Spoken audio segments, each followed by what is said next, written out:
olsun. Ümid edirəm hər biriniz yaxşısınız. Gəlin günlük informatika suallarından 24-cü sualın izahına baxaq.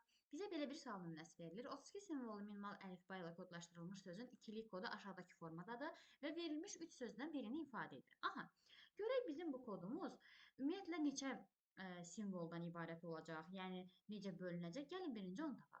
Simvollu əlifba dedikdə, əlifbanın gücü dedikdə, əlifbanın qüvvəti dedikdə nə nəzərdə tutulurdu?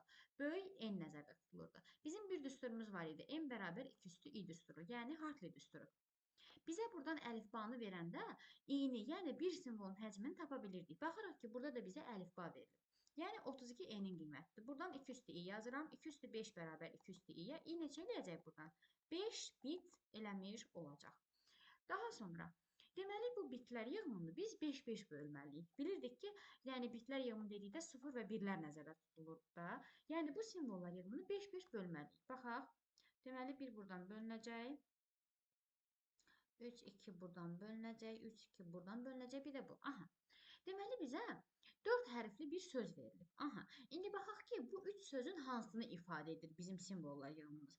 Baxın, burada bir nüansa fikir verək. Baxırıq ki, sözlərdə bir hərf iki hissədə təkrarlanıb. Baxın, A hərfi bəzən ortada, sonda, bəzən əvvəldə, ortada, bəzən əvvəldə və axırda təkrarlanıb. İndi biz də bizə verilən simvollar yığımına baxmalıyıq ki, görəsən hansı mövqelərdə simvollar yığımı eynidir. Yəni təkrarlanmış formadadır. Ona əsasən bizə verilən sözü avtomatik tapa biləcəyik.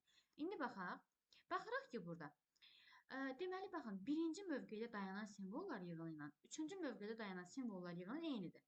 Deməli, bizim sözümüzün də birinci hərfindən üçüncü hərfi eyni olacaq. Bu da hansı söz ekve eləyəcək? Baxın, buradan deməli, birinci və üçüncü.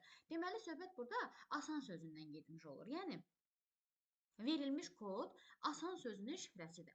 Buna əsasən biz nə etməliyik? Ananas sözünü tapmalıyıq. Gəlin birinci nə edək? Hər hərfin kodunu yazaq. Baxın, deməli birinci hərf A hərfidir, ikinci S-dır, üçüncü A-dır, dördüncü N-dır. Deməli N-nın kodu 5 dənə 1 oldu, A-nın kodu 1 1 1 0 0 oldu və s.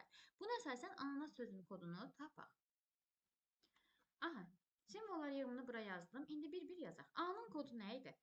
1 1 1 0 0. N-nın kodu 5 dənə 1. A-nın kodu yenə 1, 1, 1, 0, 0. N-nın kodu yenə 5 dənə 1. Və A-nın kodu yenə deməli 1, 1, 1, 0, 0. Və S-nın kodu isə neçə olacaq? 0, 0, 1, 1. Baxın, burada göründüyü kimi və 0. Buna əsasən cavablarda düzgün variant axtaraq. Deməli 1, 1, 1 və 0, 0 ilə başlamalıdır variantlar. Burada 2 dənə 1 olmaz. Burada ola bilər.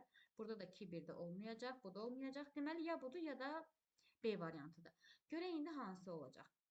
Sonu baxırıq ki, burada S hərfi ilə bitir. Yəni sonu 1, 1, 0 ilə bitməlidir.